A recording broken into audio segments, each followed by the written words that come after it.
اس کے بعد اس نے مجھ سے کہا کہ ابو عامر، جب میری روح نکل جائے تو مجھے نہلا کر میرے اسی کپڑے میں مجھے کفن دے دینا۔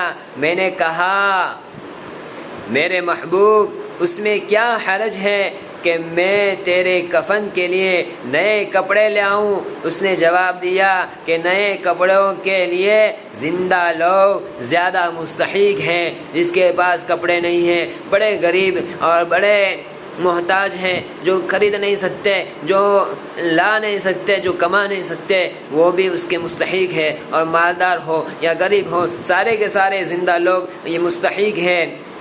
مرنے کے بعد یہ کپڑا اچھا ہو یا کیسا بھی یعنی ڈیزائن والا ہو، ہمیں کیا اس کی ضرورت ہے؟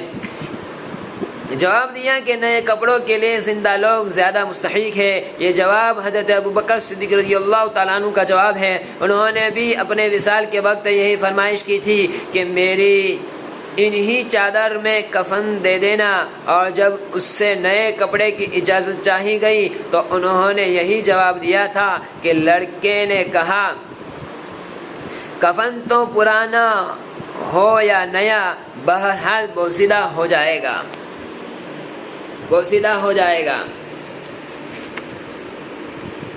آدمی کے ساتھ تو صرف اس کے اعمال ہی رہتا ہے، آدمی کے ساتھ صرف اس کا عمل ہی رہتا ہے، اور یہ میری لنگی اور لوٹا قبر کھودنے والے کو مزدوری میں دے دینا، اور یہ انگوٹھی اور قرآن شریف ہارون رشید تک پہنچا دینا، اس کا خیال رکھنا کہ خود انہی کے ہاتھ میں دینا، یا کہہ کر دینا کہ ایک پردیسی لڑکے کی یہ میرے پاس امانت ہے، اور آپ سے یہ کہا گیا کہ ایسا نہ ہو کہ اسی غفلت اور دھوکہ کی حالت میں آپ کی موت آ جائے۔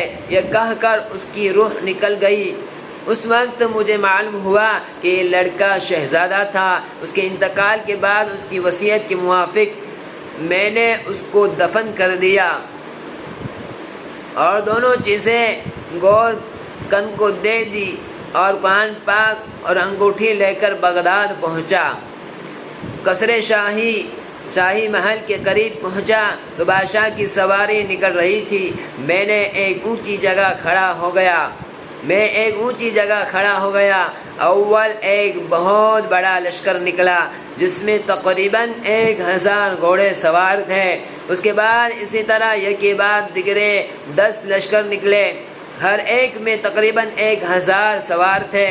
10ویں جتھے میں خود امیر المؤمنین تھے۔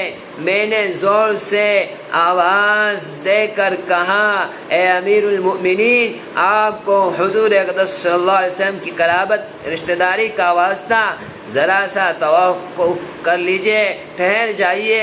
میری آواز پر انہوں نے مجھے دیکھا تو میں نے جلدی سے آگے بڑھ کر کہا کہ میرے پاس ایک پردیسی لڑکے کی یہ امانت ہے، جس نے مجھے یہ وصیت کی تھی کہ یہ دونوں چیزیں آپ تک پہنچا دوں۔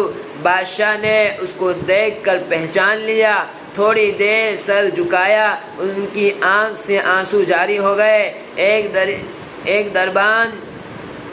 ایک سپاہی سے کہا کہ اس آدمی کو اپنے ساتھ رکھو، جب میں واپسی پر بلاؤں تو میرے پاس پہنچا دینا۔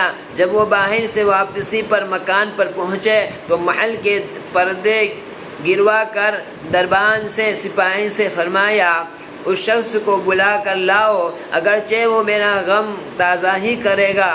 دربان سپاہی میرے پاس آیا اور کہنے لگا، امیر المؤمنین نے بلایا ہے، اس کا خیال رکھنا کہ امیر پر صدمہ کا بہت اثر ہے، اگر تم 10 باتیں کرنا چاہتے ہو تو 5 ہی پر اکتفا کرنا۔ یہ کہہ کر وہ مجھے امیر کے پاس لے گیا۔